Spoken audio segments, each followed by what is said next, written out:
Hi hello and very warm welcome to Safalta class. आप सभी का बहुत बहुत स्वागत है सफलता क्लास पर। आपकी सीडीपी यानी चाइल्ड डेवलपमेंट की क्लास है, जो कि पिछले कुछ दिनों से आपके लिए एक प्रोजेक्ट के तौर पर चलाई जा रही है। आपका सीटेट का नोटिफिकेशन आने तक हम आपके सारे टॉपिक बाल विकास के क्लियर करा देंगे। हमारा प्लान जो है आपके लिए ये है कि हम प्रत्येक चैप्टर से, जितने भी चैप्टर हैं आपके बाल विकास में, तो प्रत्येक चैप्टर से 10-10 वीडियो बनाएंगे आपके लिए, जिससे कि आपका वो जो चैप्टर है उसके सभी टॉपिक क्लियर हो जाएं। जैसे अगर मैं बात करूं बाल विकास की, तो सबसे पहला जो चैप्टर आता है वो है बाल विकास यानी चाइल्ड डेवलपमेंट। और चाइल्ड डेवलपमेंट से लगभग मैंने 7 से 8 वीडियोस बनाई हैं। जैसे बाल विकास की परिभाषाएं, बाल विकास होता क्या है, बाल विकास के आयाम क्या क्या होते हैं, बाल विकास की जो अवस्थाएं क्या क्या होती हैं, उन अवस्थाओं की विशेषताएं क्या क्या होती हैं, तो इन सभी के लिए एक अलग अलग वीडियो मैंने बनाई हुई है। 15 से 20 मिनट की वीडियोस हैं, और 15 से 20 मिनट में वो टॉपिक अच्छे से क्लियर हो रहा है उस वीडियो में। इस बात की गारंटी मैं नहीं, आप लोग देते हैं कमेंट करके। ठीक है, तो जो भी नए साथी जो जुड़ेंगे इस वीडियो में, तो आपसे एक अनुरोध है, आपके लिए सुझाव ये है कि आप पुरानी वीडियोस ज़रूर देखिएगा। आप यूट्यूब चैनल पर जाएंगे, वहाँ एक प्लेलिस्ट मिलेगी CDP topic wise videos by Prashant sir, तो वो वीडियोस आप देखिए, पूरी प्लेलिस्ट देख डालिए। वो आपके किसी भी शिक्षक पात्रता परीक्षा, चाहे आपका सुपर टेट हो, सुपर टेट के लिए मैं शिक्षा मनोविज्ञान को भी कवर करता हूँ इसमें। तो चाहे आपका सुपर टेट हो, चाहे आपका सी टेट हो, चाहे आपका ईपी टेट हो, चाहे KVS, D triple S P, REET, जो भी शिक्षक पात्रता परीक्षाएं होती हैं उन सभी में काम आने वाली ये वीडियोस हैं।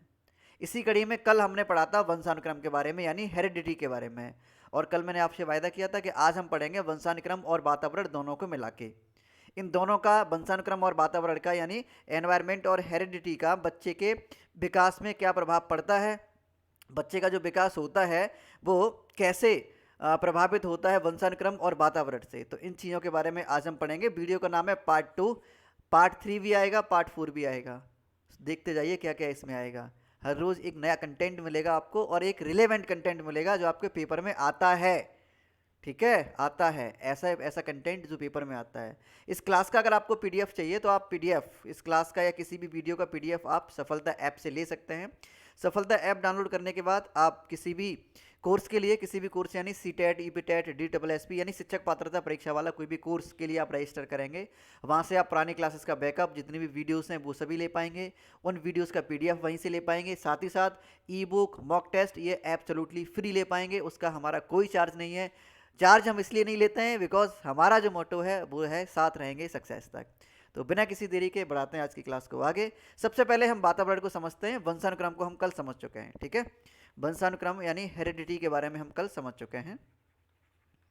हेरिडिटी यानी वंशानुक्रम क्या होता है, कल हमने समझा था कि वंश दर वंश जो गुण एक पीढ़ी से दूसरी पीढ़ी में जो गुण चलते रहते हैं, स्थानांतरित होते रहते हैं, वही होता है वंशानुक्रम यानी हेरिडिटी।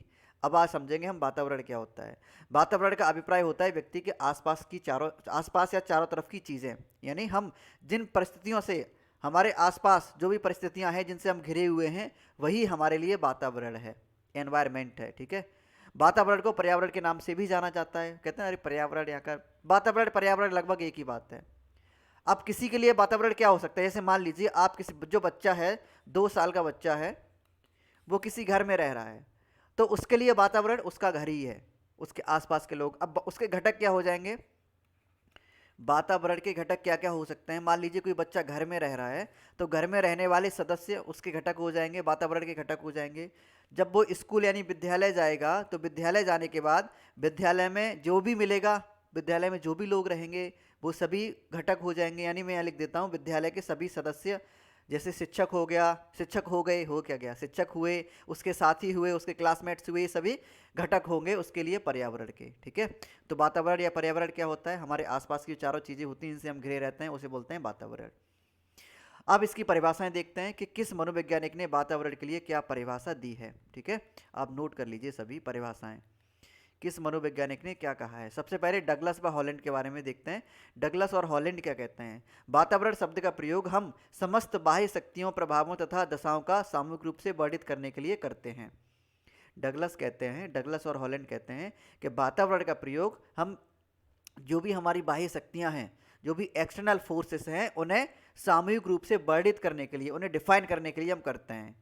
जैसे मैंने कहा बाहर हवा चल रही है, तो ये शब्द किसमें, हवा क्या है, किसमें, वातावरण में। क्या बाहर, मैंने कह दिया बाहर का माहौल ठीक नहीं है। मेरे घर में कोई बच्चा, उससे कहा मैंने कि बाहर मत जाना बेटा, माहौल ठीक नहीं है। बाहर जो पड़ोसी का बच्चा है ना, बहुत गालियां देता है, माहौल ठीक नहीं है, घर से बाहर मत निकलना, उसके साथ मत रहा करो। मतलब मैं क्या बताना चाहता हूँ, बाहरी शक्ति को बताना चाहता हूँ, है ना। तो डगलस कहते हैं कि जो वातावरण शब्द का जो प्रयोग होता है, या वातावरण हम शब्द का जो प्रयोग करते हैं, वो बाहरी चीज़ों को निरूपित करने के लिए, वर्णित करने के लिए करते हैं, ठीक है। आंतरिक नहीं, अंदर वाली चीज़ें नहीं, बाहरी चीज़ों को निरूपित करने के लिए करते हैं, वर्णित करने के लिए करते हैं, ये कहते हैं डगलस। वुडवर्थ क्या कहते हैं, वुडवर्थ, ऐसा कोई टॉपिक नहीं है जहाँ वुडवर्थ का परिभाषा ना आती हो, वुडवर्थ का ना मानना हो। वुडवर्थ जो है ना, वो शिक्षा मनोविज्ञान में एक तरह से आज के समय के क्या बोल सकते हैं, क्या कंपेयर कर सकते हैं, किस सुपरस्टार से कंपेयर कर सकते हैं वुडवर्थ को। ऐसा होता है ना कि कोई भी मूवी हो और उस मूवी में ये ना हो तो मूवी अधूरी मानी जाती है। मेरे दिमाग में तो कुछ आ नहीं रहा है, अगर आपको पता हो तो कमेंट में बताना है कि वुडवर्थ को किससे कंपेयर कर सकते हैं आज के समय में। वुडवर्थ के अनुसार वातावरण में सभी तत्व आ जाते हैं जिन्होंने जीवन शुरू करने के समय मनुष्य को प्रभावित किया हो। यानी जब मनुष्य जीवन शुरू कर रहा होता है, या जब बच्चा गर्भावस्था में होता है, तो गर्भावस्था से लेकर मृत्यु तक ऐसे सभी चीज़ें, ऐसे सभी कारक जो बच्चे के गर्भावस्था से लेकर मृत्यु तक उसके जीवन को प्रभावित करें, वो सभी वातावरण ही है, वो सभी चीज़ें वातावरण में आ जाती हैं। ये मानना है वुडवर्थ का, ठीक है। मैं इसे ना साफ कर देता हूँ जिससे कि आप लिखने में आसानी हो। डगलस का पढ़ लिया हमने, वुडवर्थ का पढ़ लिया। पी बी गिलवर्ट क्या मानते हैं, गिलवर्ट के अनुसार वातावरण वह वस्तु है जो प्रत्यक्ष है और जो प्रत्यक्ष रूप से तुरंत प्रभावित करती है। वातावरण क्या होता है, प्रत्यक्ष होता है। प्रत्यक्ष माने दिखाई देता है। अब आप सोच रहे होंगे हवा चलती तो हवा तो दिखाई ना दे पाए, अरे हवा नहीं दिखाई देती है। वातावरण, बाहर का माहौल खराब है, आपके आसपास का वातावरण खराब है, मान लीजिए आपके पड़ोसी थोड़े ठीक नहीं है, तो वो तो दिख रहे होंगे ना आपको, प्रत्यक्ष रूप से दिखते हैं ना। हाँ, तो गिलवर्ट कहते हैं कि वातावरण वह वस्तु है जो प्रत्यक्ष है, जो दिखती है हमें, ठीक है, और हमारे जीवन को तुरंत प्रभावित कर देती है। करती है नहीं करती है, ठीक, ये मानना है पीवी गिलवर्ट का। इसे क्या बहुत ज़्यादा समझाना है, समझ चुके होंगे आप। बोरिंग व लैंगफील्ड के अनुसार वह प्रत्येक वस्तु जो व्यक्ति के पितृेख के अतिरिक्त उसकी अन्य सभी बातों पर प्रभाव डाले, पितृेख यानी जीन पर प्रभाव ना डाले, ठीक है, जीन्स पर प्रभाव ना डाले, ऐसी चीजें जो व्यक्ति के जीन्स पर प्रभाव ना डालें, बाकी सभी चीजों पर प्रभाव डालें, वो वस्तु, वो सारी चीजें पर्यावरण या वातावरण कहलाती हैं। उदाहरण के लिए मैं लेकर चलता हूँ मानव की बुद्धि, यानी हमारी बुद्धि। हमारी बुद्धि क्या होती है, व्यक्ति की बुद्धि क्या होती है, जीन्स यानी पितृेख होती है, ठीक है। ये जीन्स हमारे पितृेख जीन्सों से प्रभावित होती है, पेरेंट्स से अडॉप्टेड होती है। हमारी बुद्धि में 50% गुण जो होते हैं वो पेरेंट्स के आते हैं, ठीक है। तो क्या होता है ना कि 50% तक तो प्रभाव नहीं डाल पाएगा वातावरण। अरे कितने भी अच्छे वातावरण में बच्चे को भेज दो, अगर उसका आईक्यू लेवल कम है तो कम ही रहेगा, आईक्यू लेवल को नहीं बढ़ाया जा सकता। अगर उसके अंदर कोई स्किल है तो उसे निखारा जा सकता है, पर बच्चे के आईक्यू लेवल को नहीं बढ़ाया जा सकता है, बस इतना समझ लो, ठीक है। और यही कहते हैं बोरिंग और लैंगफील्ड के जो वातावरण होता है, वो वातावरण पितृेख को छोड़कर सभी चीज़ों पर प्रभाव डालते हैं, पितृेख यानी जीन्स पर प्रभाव नहीं डालते हैं, ठीक है। प्रश्न कैसे पूछा जाता है पता है, सुपर टेट में या रीट में या केबीएस में, सी टेट में नहीं पूछा जाएगा, इस चीज़ की गारंटी मैं लेता हूँ। देखो गलत चीज़ नहीं बताऊंगा आपको, ऐसा नहीं है कि मैं लेकर आया हूँ क्लास तो मैं बता रहा हूँ या मैं पढ़ा रहा हूँ तो सब कुछ आएगा, किसी में भी आ जाएगा, नहीं, सी टेट में नहीं आएगा ये। ऐसा भी नहीं है, कुछ भी नहीं आएगा सी टेट में, बहुत सारी चीज़ें आएंगी, लेकिन ये परिभाषाएं सी टेट में नहीं आती हैं। ये परिभाषाएं प्राय आपकी ईपी टेट, रीट, केवीएस और सुपर टेट। सुपर टेट के लिए तो आप इसमें ना स्टार लगा लो, स्टार। सुपर टेट में तो आने आने वाली चीज़ें हैं ये। प्रश्न ऐसे पूछा जाता है कि कौन से मनोवैज्ञानिक ने, किस मनोवैज्ञानिक का मानना है कि वातावरण जीन्स यानी पितृेख या फिर हमारे अनुवांशिकता को प्रभावित नहीं करता है, तो ये हैं बोरिंग और लैंगफील्ड, ठीक है। वातावरण के प्रकार देखते हैं, कितने प्रकार के होते हैं, types of environment, types of environment कितने प्रकार के होते हैं। सबसे पहले भौतिक वातावरण, भौतिक जो हमें दिखता है, जिसमें जैसे भोजन हो गया, जल हुआ, वायु, घर, विद्यालय, गांव, शहर, आसपास वाली चीज़, पड़ोसी, अड़ोसी, जितने भी होते हैं ना, सभी क्या होते हैं, ये भौतिक वातावरण होता है। दूसरा होता है सामाजिक व सांस्कृतिक वातावरण, पहला भौतिक, दूसरा सामाजिक और सांस्कृतिक वातावरण। जैसे माता पिता, परिजन, समुदाय, समाज, अध्यापक, मित्र, मनोरंजन के साधन, ये सभी किस में आते हैं, सामाजिक। मित्र भी क्या हैं, मित्र कहाँ से बनेंगे, समाज से। माता पिता भी किस में होंगे, समाज में, ठीक है। पड़ोसी इसमें आएगा समाज, सामाजिक में। पड़ोसी भी इसमें आएगा, थोड़ा साफ करके लिखते हैं। पड़ोसी भी इसी में आते हैं, अड़ोसी पड़ोसी सामाजिक में आते हैं, भौतिक में नहीं आते। ठीक है, पड़ोसी हुए आपके। तो ये सब दो तरह के वातावरण होते हैं, पहला भौतिक वातावरण, दूसरा सामाजिक व सांस्कृतिक वातावरण। ठीक है भाई, हम भौतिक वातावरण से भी प्रभावित होते हैं और सामाजिक व सांस्कृतिक वातावरण से भी प्रभावित होते हैं। कितनी मात्रा में प्रभावित होते हैं ये बताना जरा कमेंट में, कि किस वातावरण से ज़्यादा प्रभावित होते हैं, भौतिक से या सामाजिक से, वो डिपेंड करता है। कुछ व्यक्ति ऐसे होते हैं ना जिन पर कोई असर ही नहीं होता है, कहते हैं भाई किसी वो कहावत है ना, एक दोहा है कबीरदास जी का, मुझे याद नहीं आ पा रहा है, कहते संगत का असर होता है, संगत का असर, संगत का जो असर होता है ना, वो अल्टीमेटली इनडायरेक्टली वो वातावरण ही है, यानी वातावरण का प्रभाव है वो, है ना। संगत का असर वातावरण का प्रभाव है। बच्चा जिस संगत में रहेगा, जैसे लोगों में रहेगा, जैसे उसके मित्र होंगे, वैसी उसकी बुद्धि बनेगी, है ना। तो वो वातावरण का प्रभाव होता है। देखो एक चीज़ और बताया जा रहा हूँ, ये क्लास आपकी रिकॉर्डेड क्लास है, ये प्रीमियर क्लास हो रही होगी। आपके कमेंट भी आप चाहें तो कमेंट कर सकते हैं, और ये ऊहा पूह उथल पुथल वाली क्लास नहीं है ना। ये मेरा मकसद ही यही है कि आपको चीज़ें स्मूथली बताई जाएँ, आराम से बताई जाएँ, ऊहा पूह नहीं, जल्दी जल्दी जल्दबाजी में नहीं। लाइव में तो ये हो जाता है थोड़ा कि लाइव इंटरेक्शन होता है तो वहाँ पे क्लास का डायरेक्शन चेंज हो जाता है, बीच में कोई कमेंट कर देता है तो डायरेक्शन चेंज हो जाएगा। इसमें यह है कि आप एक तरफ से अपने नोट्स भी बना सकते हैं इस क्लास में, इसीलिए इस चीज़ों को मैं आसानी यानी आराम आराम से स्मूथली बता रहा हूँ आपको।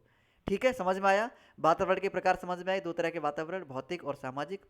परिभाषाएं आपने समझी कि किस मनोवैज्ञानिक ने क्या बताया है, किस मनोवैज्ञानिक का क्या मानना है वातावरण के बारे में। ठीक है, बोरिंग व लैंगफील्ड का क्या मानना है, और एक मिनट, वुडवर्थ का क्या मानना है, डगलस का क्या मानना है। तो ये सारी चीज़ें ये हमने अभी समझी हैं। अब आगे देखते हैं कि आगे क्या है। आगे है कुछ महत्वपूर्ण तथ्य, महत्वपूर्ण तथ्य जो कि आपके सुपर टेट में काम आने वाले हैं। सुपर टेट और सी टेट दोनों में ही काम आ जाएंगे।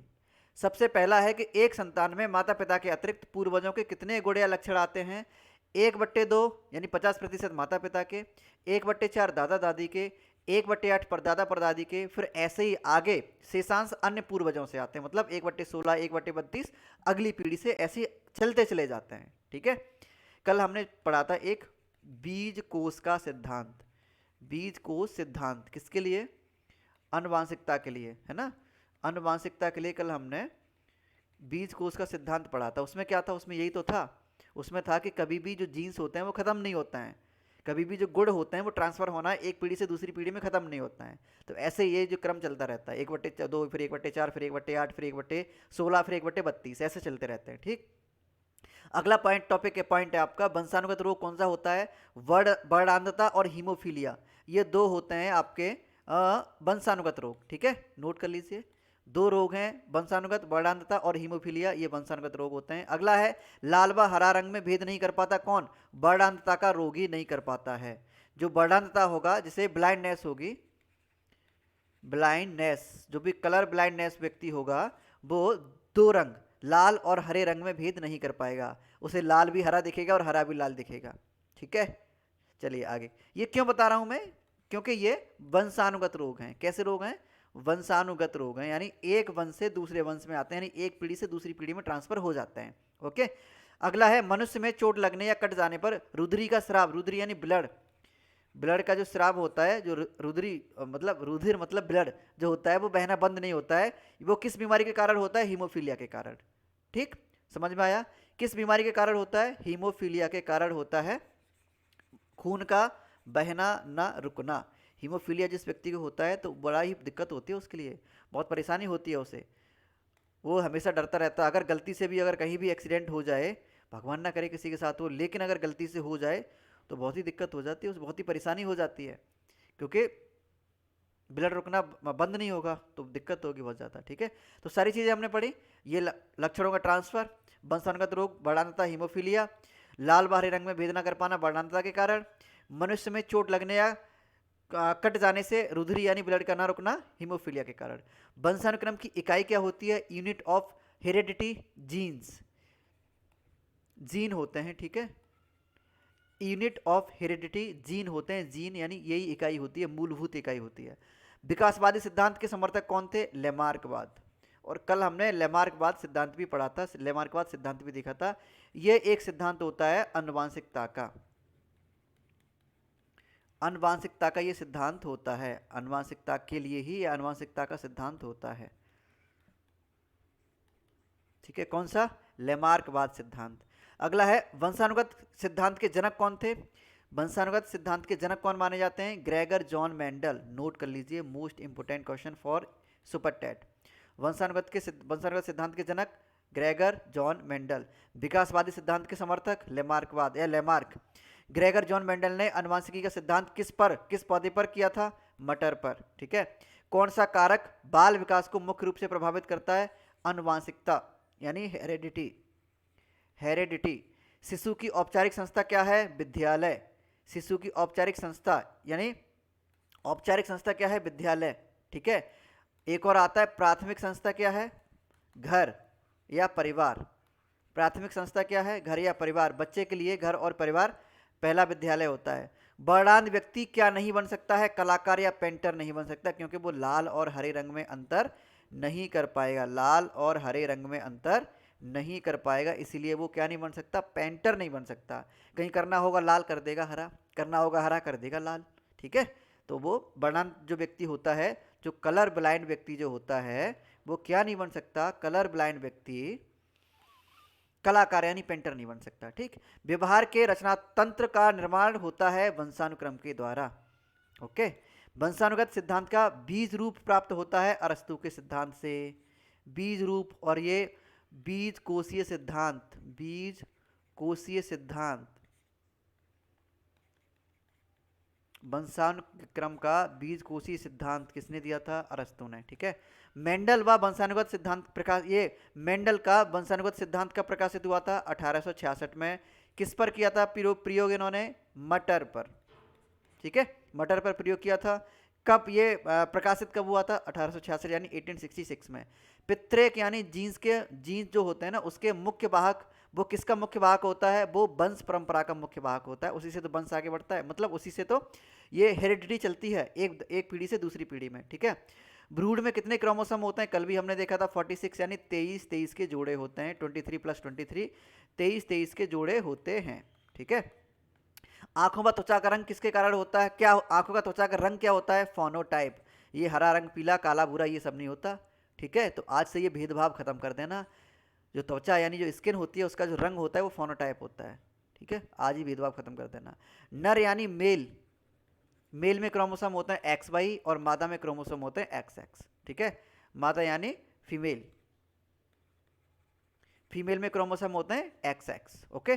तो ये कुछ महत्वपूर्ण जानकारी या ये पर्यावरण और वंशानुक्रम से संबंधित पार्ट 2 की जानकारी या फिर मुख्य इंपोर्टेंट मोस्ट इंपोर्टेंट चीज़ें मैंने आपके साथ डिस्कस की हैं। आप साथ जरूर बने रहिएगा, क्योंकि इसके लिए पार्ट 3 भी वीडियो आने वाली है, जिसमें हम इससे हटके कुछ नया कंटेंट डिस्कस करेंगे। ठीक है। उस पर हम CTET पर ज़्यादा ध्यान देंगे। ये जो आज वाले जो मुख्य इंपोर्टेंट क्वेश्चन जो हैं, ये इंपोर्टेंट या महत्वपूर्ण जो तथ्य हैं, ये सुपर टेट के लिए महत्वपूर्ण हैं। अब CTET के लिए भी महत्वपूर्ण है, क्योंकि CTET वाले भी तो सुपर टेट देंगे। CTET से थोड़ा काम चलता है भाई, टीचर बनना है तो सुपर टेट देना पड़ेगा है ना। ऐसा थोड़ा कि CTET से ही आप टीचर बन जाएंगे। ये हमारे कुछ कोर्सेस हैं, ये हमारे बैच है, CTET के लिए बैच है। सिंगल पेपर की फीस हमने 2199 रुपये रखी है, और दोनों पेपर के लिए 2699 रुपये फीस है हमारी, जिसमें 200 घंटे से ज़्यादा हम लाइव इंटरेक्शन क्लासेस देंगे, 30 घंटे से ज़्यादा का डिस्कशन देंगे, और 180 से ज़्यादा डाउनलोडेबल PDF देंगे। अगर आप चाहते हैं CTET को पहली बार में ही क्वालिफाई करना, तो आप इस बैच को ज्वाइन कर सकते हैं। EPSS PT के लिए भी हमारा बैच शुरू हो चुका है, जिसमें हम 300 घंटे से ज़्यादा के इंटरेक्शन क्लासेस दे रहे हैं, 20 घंटे से ज़्यादा डिस्कशन दे रहे हैं, और कोर्स की वैलिडिटी लाइफ टाइम है। कोर्स की शुरुआत हो चुकी है, बैच शुरू हो चुका है, लेकिन जब भी आप बैच में एंट्री लेंगे, आपको एंट्री पॉइंट्स मिलेंगे, यानी सारी चीज़ें हम प्रोवाइड कराएंगे। ये जॉब इंटरव्यू स्किल्स हम 21 दिनों में, 21 दिनों का कोर्स हमारा चल रहा है। मात्र 299 रुपये में आप जॉब इंटरव्यू की स्किल सीख सकते हैं। सीख लेनी चाहिए। 4 लोग मिल जाएंगे ना, बात नहीं कर पाएंगे, अपनी पर्सनैलिटी को निखार सकते हैं यहाँ से आप, मात्र 299 रुपये में। ठीक। ये जॉब इंटरव्यू स्किल्स हम आपको सिखाएंगे कि मैंने मतलब, और टीम आपको सिखाएगी इंटरव्यू कैसे देना है। इंग्लिश स्पीकिंग भी शायद इसमें रहती है हमारी, शायद क्या रहती है, मैं बताता हूँ। इसमें इंग्लिश स्पीकिंग भी रहती है। भाई इंटरव्यू देंगे तो इंग्लिश में भी तो देंगे, तो सारी स्किल सिखाई जाती हैं इसमें, ठीक है। इसके अलावा और भी तमाम हमारे कोर्सेज हैं जो आप सफलता ऐप पर जाके एक्सेस कर सकते हैं। ये वीडियो अगर आपको पसंद आई हो तो इसे लाइक शेयर करना ना भूलिएगा। और इसके अलावा आप सफलता ऐप डाउनलोड करने के बाद सारी चीज़ें जैसे इस क्लास का PDF, मॉक टेस्ट और ई बुक्स फ्री में एक्सेस कर पाएंगे। उसका हमारा कोई चार्ज नहीं है, बिकॉज हमारा मोटो है साथ रहेंगे सक्सेस तक, ठीक है। चलिए कल की वीडियो में फिर से मुलाकात करेंगे, तब तक आपसे भी अपना ख्याल रखिए, सावधान रहिए, सतर्क रहिए, हंसते रहिए, मुस्कुराते रहिए और जुड़े रहिए सफलता के साथ। मिलेंगे नेक्स्ट, तब तक take bye bye, take care, नमस्कार।